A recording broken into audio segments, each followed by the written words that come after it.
Thank you all for joining this session. This is the last one, module 14 of all the modules we developed inside the STEAME Academy project. And I guess everything will be available later on for even looking at the registration of it, I think later on, or at least all the materials will be available. STEAME Green and Energy Issues in Education. In fact, this comes all to the thing of sustainable curriculum. We need to implement more sustainable education, which focuses in fact on establishing sustainability on the one hand and environmental awareness into the STEAME curricula and the practices. And in fact, this is needed because we need to equip students with knowledge, skills that they need to address global sustainable solutions. It's a complex world and nothing is easy to be resolved unless we can cooperate from different disciplines, look at a bigger picture, implement our own knowledge of our different subjects into one whole, and then we might find solutions. So we will show you some aspects of it. The outline of this presentation will be, on the one hand, looking at sustainability in the curriculum. What do we mean with it? What competences can be reached by doing this on sustainability?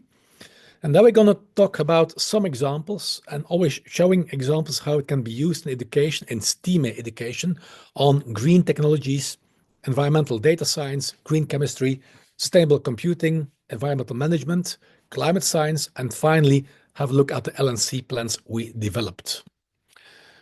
So sustainability in the curriculum, well, why is it essential? Because it is in fact part of what STEAME should be about. We're talking about STEAME, we're talking about STEM technology, science, technology, engineering, art, mathematics, entrepreneurship. All of these are items, aspects to resolve problems we are dealing with nowadays on climate change, problems on the loss of biodiversity, and also on how can we change our transition from fossil to more renewable and energy friendly and more eco-friendly resources, energy resources. To resolve this, we need all of these different team together to go for a solution. And in this, using hands-on learning, project-based activities are really important because these will help students to use all their skills and knowledge of different subjects, bring it together to try to find solutions. And if we look, so why is incorporating environmental science in STEAME vital? Because it builds ecological literacy set and awareness of these issues. And these are just some examples. We're going to go more later on. But if you want to explore biodiversity, we need to understand biodiversity. We need to understand what the impact of man-made activities is, and then think on how can we resolve this. And at the same time, also, this is also entrepreneurship. What will the economic cost be? And art, how can we try to make this more accessible for everybody? Now, if we think about STEAME, which aspects of STEAME can certainly be used inside a sustainable development curriculum, that's first of all art. We're talking about developing new solutions. For instance, I think about windmills and or the availability of solar panels or other aspects. Art is maybe underestimated how important it is. For instance, in my city near Bruges, for a long time, the use of solar panels was not accepted because the obligation of the city was roofs have to be red with red tiles, and these solar panels were disturbing the view. Now, today, they created solar panels which have a reddish color, meaning they can be used without disturbing the view, so it's accepted. So this is maybe art in a strange way, but is part of how we look at it. Also, the impact of windmills, some are, let's say, a bit more ugly than others. This is also important. Science and mathematics. Well, of course, we need a science to deliver better and more efficient tools. The mathematics, we need it to calculate everything. And entrepreneurship, it has a cost. And this cost must be accepted and must be acceptable in our society nowadays. Thus, it needs to be interdisciplinary. It's with all together, when we collect all of these together, then we get, in fact, finally a good solution. So we have to integrate policy, economics, science, social perspectives in these environmental problems. And this interdisciplinarity is the only way to really solve the problems and make it acceptable for a large public. So in the interdisciplinary approach, the focus is on, of course, the environmental policy, but also economic initiatives, because we all know nowadays we have many people, many countries deal with the financial problems in their finances, which will even enlarge now with the cost of maybe also the increased money that's needed for our armies. Well, it has to be acceptable. And that means also we need at the same time think on how can we reduce environmental impact and make sure that these economic incentives are sustainable. Now, it also deals with policies. As a STEAME project, we can develop everything. We can think about solutions where we have even a financial cost, which is acceptable, where we have even entrepreneurship, where people see the possibilities to start with companies that will make these products. But we need also the policies to help us. So in a STEAME project on environmental issues, sustainability, we must also incorporate policies. That means we need to analyze climate policies in the existing policies in the countries and look how we can plan them for a more sustainable development. And thus, this means also trying to get to the wider public and also involve the citizens in this. And that means if we start about a project-based learning project on these aspects inside education, where we'll engage students in solving real-world problems, where we will let them design eco-friendly urban plans and collect data, and where they finally will be able to work in team and thus reinforce their knowledge and skills. At the same time, we need also to involve more citizen science projects, because if we can't open these projects to a wider public and try to incorporate the wider public in these projects, it might be that we won't be successful. If you want to make people more aware of the problems of, for instance, pollution in cities, well, if you have a citizen science project where people can participate by hanging kind of a tube at their window and thus collect the pollution of the street, and afterwards see on a map how indeed pollution is in their street important, well, only then they might be more interested, because otherwise it's a faraway show and people don't really know that it is dealing with them. They need to be involved, and that's something we need certainly to take into consideration. But of course, when we do such projects, we are always thinking, okay, it's an educational project as well. We are talking about STEAME Academy for education. That means also, yeah, what kind of competences are involved in such a projects? Well, if we incorporate green issues in education, we need competences, and we all know the competence is about skills, knowledge, attitudes, values to address environmental challenges and to be able to make a more sustainable future.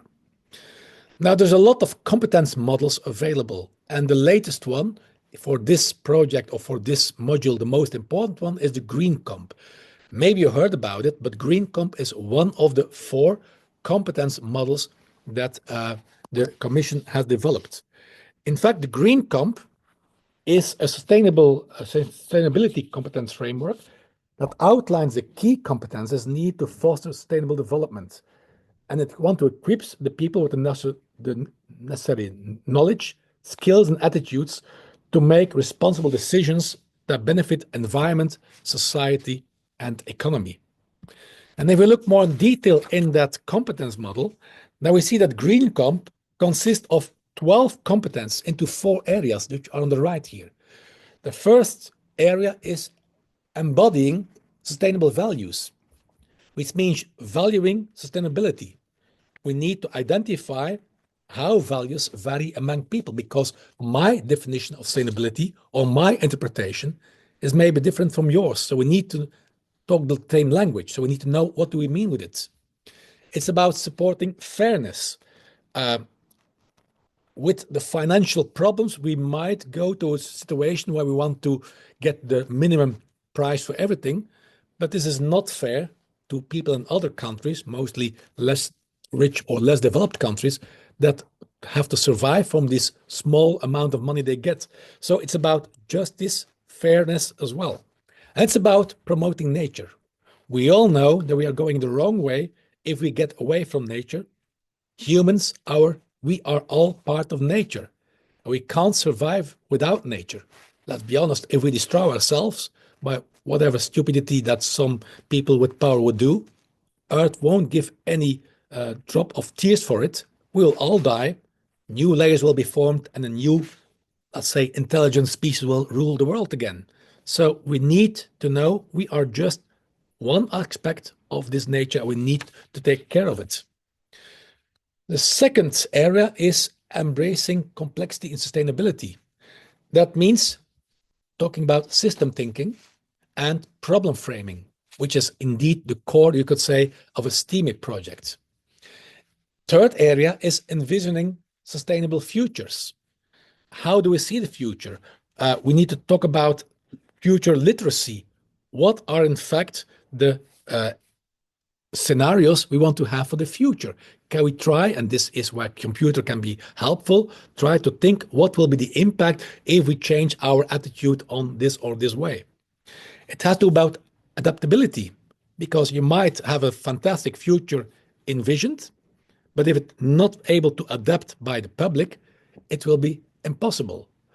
Just maybe a stupid idea or example, but for instance, some years ago, the Walloon government, which is the southern part of Belgium, decided that from next year on, all cars in their territory should be at least an Euro level 6 car, mean the newest gasoline cars and diesel cars. Now, the problem is that 90% of the cars in Wallonia are older cars. The people in this region are less rich than the northern part of Belgium, so they can't afford a new car, and the public transport is not well established there. So this was a complete unadaptable solution. So immediately they had to withdraw it because it was not acceptable. And you have to explore the thinking by, okay, using different disciplines, how can we get this? And finally, it's about acting for sustainability, meaning critical thinking, which is part, of course, of what we need to do. It's about collective actions. Think about citizen science. And it's about political agency. And as you can see, all of these are interlinked to each other. You can't say we're going to only focus on one of these aspects. They're all together. So this is the green competence model. But we have three other ones which are also important to be incorporated. The first one is DIGCOM, which is about digital competencies framework, which identifies key competences, 12 competences into 5 domains. It's about information and data literacy. It's about communication and collaboration, digital content creation, safety, and problem solving. All of them also aspects that are linked to a STEAME project. The next one is the ENTROCOMP, maybe less known, but the ENTROCOMP competence model. It's in fact developing of the entrepreneurial capacity of Europe. And this is in fact with 3 competence areas. It's about opportunities. How can we look at ideas and opportunities, resources, which resources are available, and action. How can we take this entrepreneurial action? STEAME includes entrepreneurial as well. And finally, we have the last one, which is the LifeComp competency model. And in fact, we know today's world is interconnected. Everything is changing rapidly. So we need to adapt on this new situation. And in fact, we have 9 competences that need to be adapted by everyone in our society. It's about flexibility, like we can see, of course, but also well-being, communication, collaboration, growth mindset. All of these are incorporated in these competence models. What we did for this module is look, okay, of all these competences, which are reached when we're talking about a sustainable and green future in education. Well, we can maybe direct 8, we can extract 8 competences out of all of these models. When we're talking about sustainability, green futures, we have to understand the complex system, being able just to analyze, understand the complexity, because it's an interconnectedness of different aspects of society that we need to unravel. It's about critical thinking, being able to evaluate if things are correct, if the information we get is correct, if the data are correct, and to see for links between the systems. It's about a future-oriented thinking and growth mindset, thus looking what are the possible roads for future and which one can be the best. It's about strategic planning, being able to develop strategies to see, okay, what will be the impact on economy, on finances, on society if we go that way. It's about value-based understanding, meaning integrating sustainability values into the project, but also ethics, making ethical judgments. Teamwork, already mentioned before, and community engagement, citizen science projects are other ones. Problem-solving skills, also we mentioned, we can go quickly on this. Implementation management, these projects, these aspects, these challenges are sometimes very big. So you need to be able to plan, if you work in groups certainly, to be able to plan, implement, and manage these initiatives. Analytical skills, being able to critically analyze these data, and reflection. Reflect on the effectiveness. Is what we propose a good solution? Will it help? And finally, it is about a personal reflection also. Okay, we can have marvelous ideas, but think about yourself. Am I also already taking part in this transition? I'm also interested and willing to do this. And this will help us do a motivation of change. And as mentioned, interdisciplinarity is, of course, essential in these challenges. And also the holistic perspective, we have to look at it as a whole. We can't look at parts of it separately. So we have a lot of competences that are incorporated in analyzing and studying environmental problems, sustainability, green issues for today's society if we want to look for the future. And a STEAME approach can help this. For instance, when we're talking about green technologies or renewable energy systems, okay, then we can ask ourselves, what do we want to reach? Well, in fact, by teaching students about the design, the implementation and benefits of these renewable energy technologies, such as solar, wind, and hydroelectric powers, students will start to think. Okay, what is the big picture? And then let's try and being creative and maybe start by making small scales projects, small scales modules, and see how efficient they are, and thus look at the possible solutions. And this is linking again to the STEAM aspects. We're talking here in this case, when we do an example on these windmills, we're talking about engineering and technology. Develop a new windmill. It's about mathematics. We have to calculate the impact and the finances and the entrepreneurship, of course, because you need to create it and make sure that what you create is, let's say, possible financially to exploit. And again, you need interdisciplinarity here, because from prototype to market, for the green technology, you need engineers, coders, business developers, and communicators that need to work together. And each has their specialty and brings their knowledge and skills inside the team. For instance, if you would say you have to make a windmill, an idea could be, well, just let students build their own concept of windmills. And this is a website, Autodesk Instructables, where you find lots of ideas of creating windmills, which you can see here on the left. And these windmills, these are projects, examples, but you could say, okay, go ahead and try more of them. And people will create these. And then the idea would be, okay, let's look at each other projects and see which of these developed models are the best, which gives the best productivity compared to the costs So the best cost-benefits ratio. That's one aspect of dealing with it. But another aspect is, okay, but what about the society again?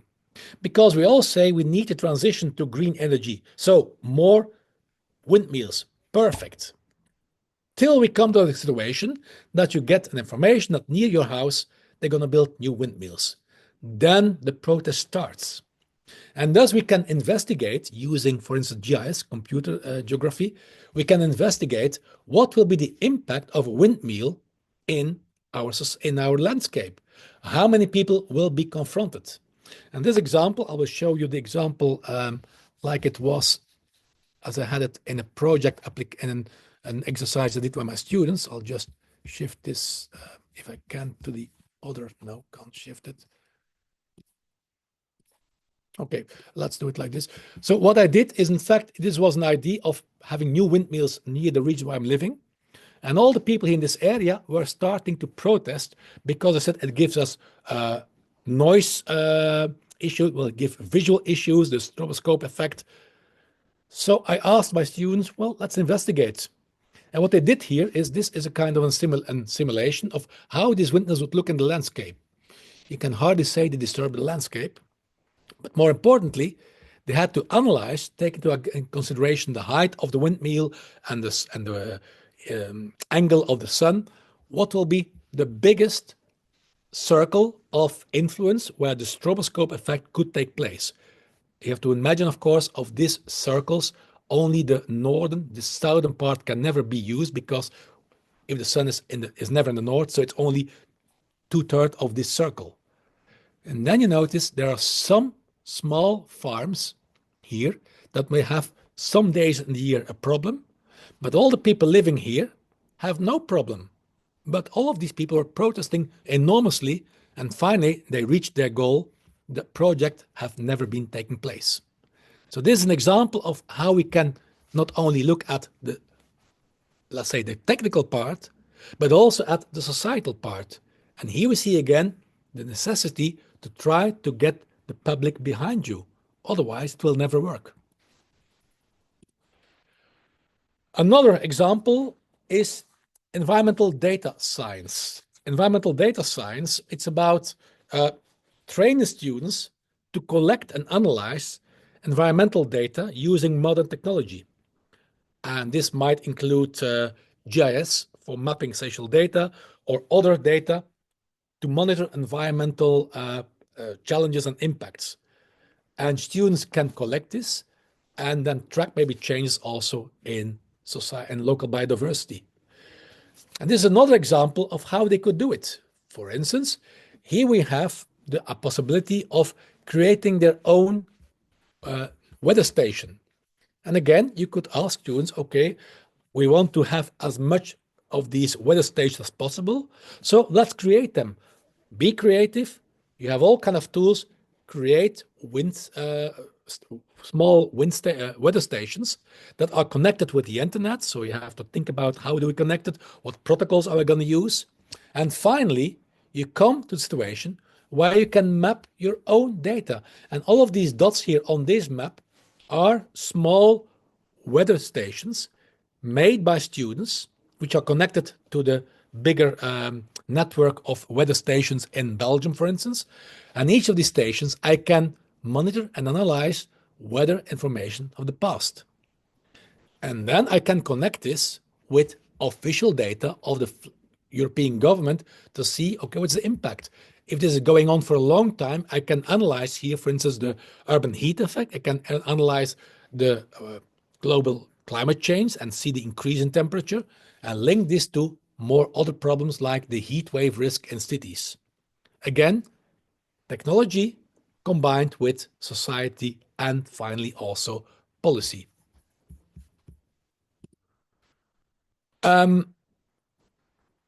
Again, if we look at STEAME, which aspects of STEAME are connected in such a project?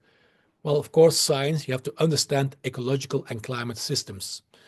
Mathematics and technology, you have to be able to use GIS to make such a weather station, etc. And art, okay, might be strange, but how I'm going to visualize, how I'm going to make, for instance, some infographics get to the bigger audience and to persuade them. And again, interdisciplinary is needed here because you have the raw data, and there's an enormous amount of data. You need to visualize them. You need to be able to bring a story to people to show them the importance of it. And this, of course, is important. Another one, green chemistry. Green chemistry focuses on reducing the hazardous substances we have on a lot of aspects. We have to teach the principle of green chemistry, which is focusing on the design of chemical products and processes that reduce or eliminate the use and generation of hazardous substances. Think about the problem of asbestos, for instance. We have a big problem in Belgium for a long time, although we knew that it was a problem for cancerous, we were still using it. And now we have lots of problems of getting rid of this waste and to change the situation into another product. Here we come to green chemistry. Try to find solutions with a goal to minimize waste generation. So by using bio-based and environmental friendly materials, and this as key principles, try to use renewable feedstocks, design energy efficiency chemical processes, and reduce or eliminate toxic chemicals. A lot of challenges, and again, this is linking to sciences, mostly chemistry in this case, but also engineering. You have to make the process, and entrepreneurship. Can I get a market for it? And why interdisciplinary? Because chemists alone can't shift this practice. They need engineers, policymakers, and entrepreneurs to co-design a viable transition. So possible applications of green chemistry in school projects could be, design maybe efficient, energy efficient chemical processes. Think about creating bio plastics, etc. These could be possibilities that they do in education. Another way of dealing with green solutions is sustainable computing and IT. We might maybe not know about it, but we are with our computers, and think about AI tools nowadays, we are using lots and lots of energy as a way that some companies are thinking of building small nuclear power stations to create enough energy for these huge data centers. So we have to explore ways to reduce the energy consumption of computing systems, and that means development of energy efficient algorithms, other hardware maybe, and think about another way of think of data centers which can be powered by more powered by renewable energy. And at the same time, we're also talking about e-waste, because sustainable computing is not only about the energy we use, but also what are we doing with our electronic waste. Many of the tools are outdated in 4, 5, 6 years, and then what are we going to do with it? We know that there's a lot of interesting minerals inside it. So are we willing to do this in a better way of recycling? Or are we going to export this to Africa, where a lot of this hazardous waste is burned in open air, causing enormous pollution? And out of these melted things, the people there with their bare hands are extracting the valuable minerals which we need. Is this what we want with e-waste management, or can we do it otherwise? That means, can we design electronics in a way that's easier to recycle? I think, for instance, about the Fairphone, which is a mobile phone where all components can be replaced. You can do it on your own. So it's another way of thinking about a mobile phone, but also about, let's say, adapters. We all have different adapters for every kind of item. Why not one standardized adapter that we can use for all different computers and other things? This is also a way. And this deals again with policy as well.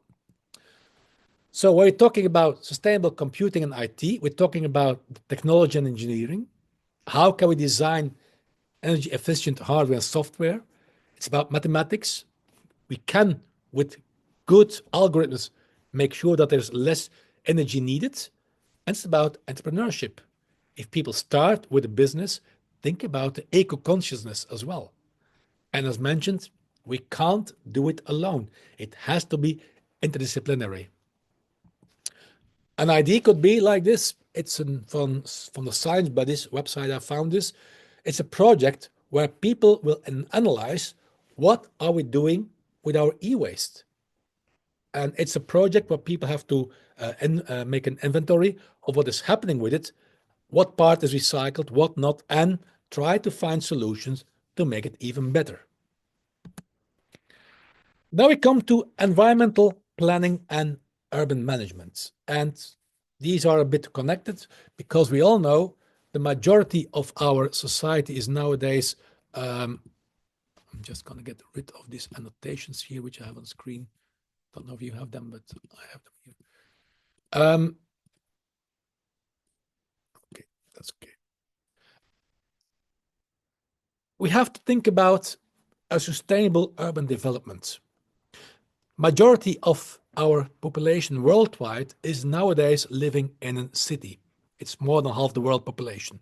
And we have huge cities, over 30 million people in one city.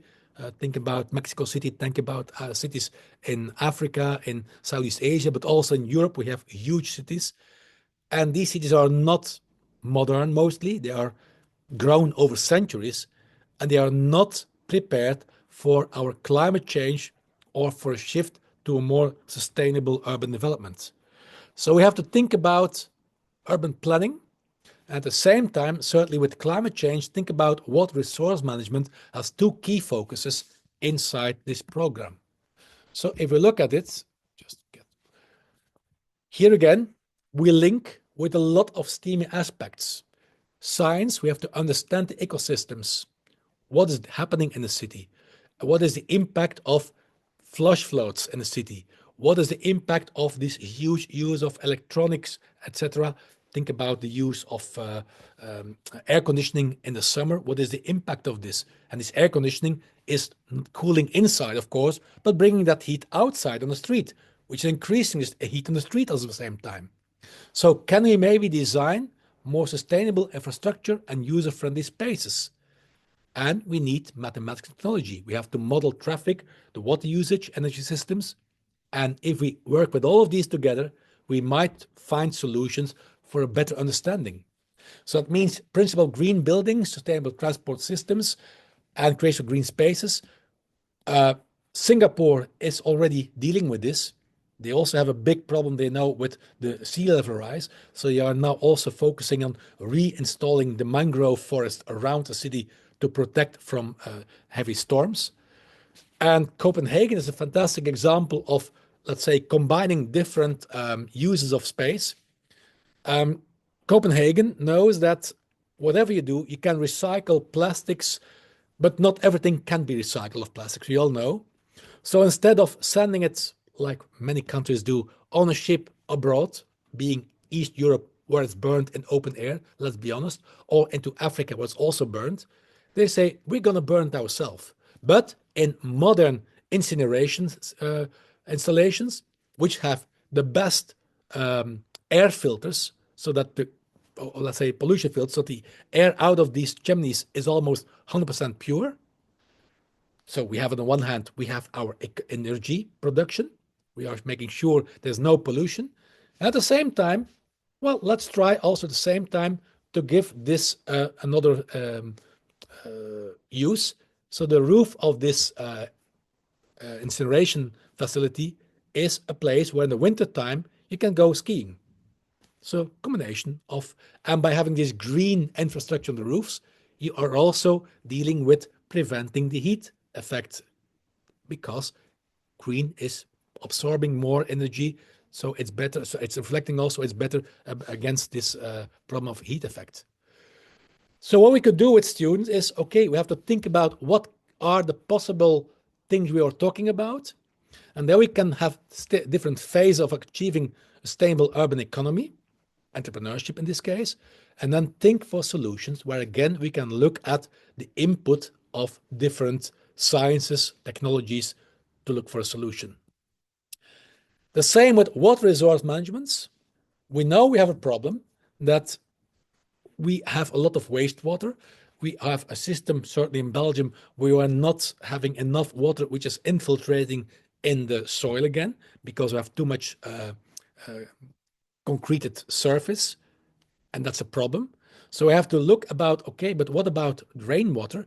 What happens if there's flash floods? Can we get this water management? Do we have zones where we have inundations possible?